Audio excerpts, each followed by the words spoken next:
اعوذ باللہ من الشیطان الرجیم، بسم اللہ الرحمن الرحیم۔ سورہ بقرہ ترجمہ اور تفسیر، آیت نمبر 87 سے آیت نمبر 90 تک۔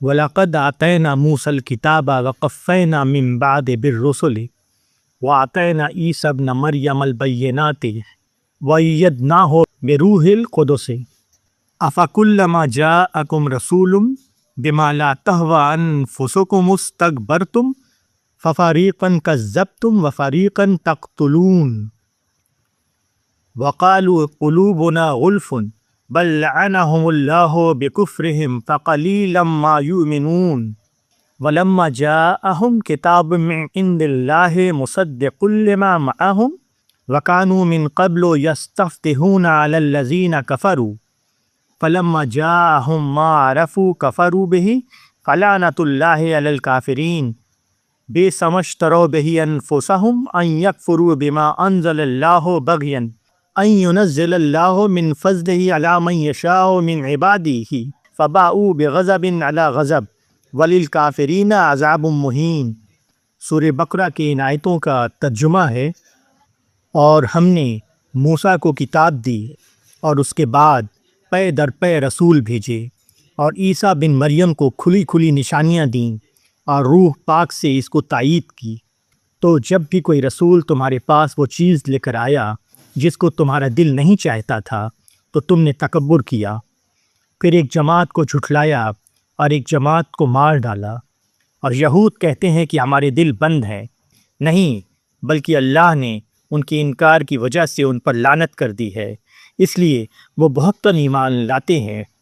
اور جب آئی اللہ کی طرف سے ان کے پاس ایک کتاب جو سچا کرنے والی ہے، اس کو جو ان کے پاس ہے، اور وہ پہلے سے منکروں پر فتح مانگا کرتے تھے کہ جب آئی ان کے پاس وہ چیز جس کو انہوں نے پہچان رکھا تھا کہ انہوں نے اس کا انکار کر دیا، پس اللہ کی لعنت ہے انکار کرنے والوں پر۔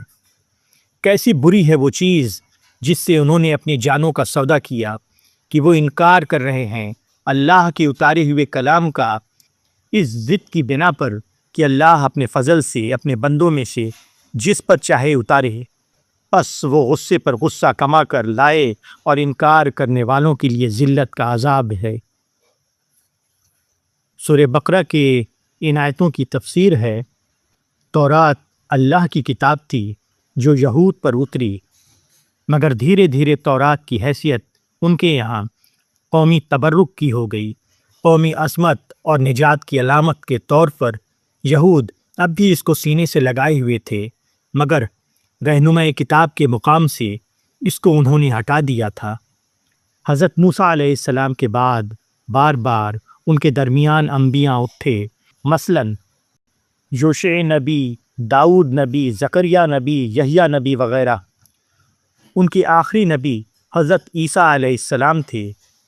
یہ تمام انبیاء یہود کو یہ نصیحت دینے کے لیے آئے کہ تورات کو اپنی عملی زندگیوں میں شامل کرو، مگر تورات کے تقدس پر ایمان رکھنے کے باوجود یہ آواز ان کے لیے تمام آوازوں سے زیادہ ناقابل برداشت ثابت ہوئی۔ وہ خدا کے نبیوں کو نبی ماننے سے انکار کرتے، حتیٰ کہ ان کو قتل کر ڈالتے۔ اس کی وجہ یہ تھی کہ تورات کے نام پر وہ جس زندگی کو اختیار کیے ہوئے تھے وہ حقیقتاً نفسانیت اور دنیا پرستی کی ایک زندگی تھی، جس کے اوپر انہوں نے خدا کی کتاب کا لیبل لگا لیا تھا۔ خدا کے نبی جب بے آمیز حق کی دعوت پیش کرتے تو ان کو نظر آتا کہ یہ دعوت ان کی مذہبی حیثیت کی نفی کر رہی ہے۔ اب ان کے اندر گھمنڈ کی نفسیات جاگ اٹھیں، وہ نبیوں کے اعتراف کے بجائے ان کو ختم کرنے کے درپے ہو جاتے۔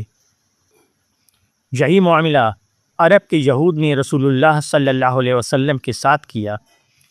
وہ اپنی کتابوں میں آخری رسول کی پیشن گوئی کو دیکھ کر کہتے کہ جب وہ نبی آئے گا تو ہم اس کے ساتھ مل کر کافروں اور مشرکوں کو زیر کریں گے، مگر ان کی یہ بات محض ایک جھوٹی تقریر تھی جو اپنے کو مذہب کا پاسبان ظاہر کرنے کے لیے وہ کرتے تھے۔ چنانچہ وہ نبی آیا تو ان کی حقیقت کھل گئی۔ ان کی جاہلی تعصبات اپنے گروہ سے باہر کے ایک نبی کا اعتراف کرنے میں رکاوٹ بن گئے۔ قرآن میں آپ کی صداقت کے بارے میں جو واضح دلائل دیے جا رہے تھے، ان کے جواب سے وہ عاجز تھے۔ اس لیے وہ کہنے لگے کہ تمہاری ظاہر فریب باتوں سے متاثر ہو کر ہم اپنے اسلاف کا دین نہیں چھوڑ سکتے۔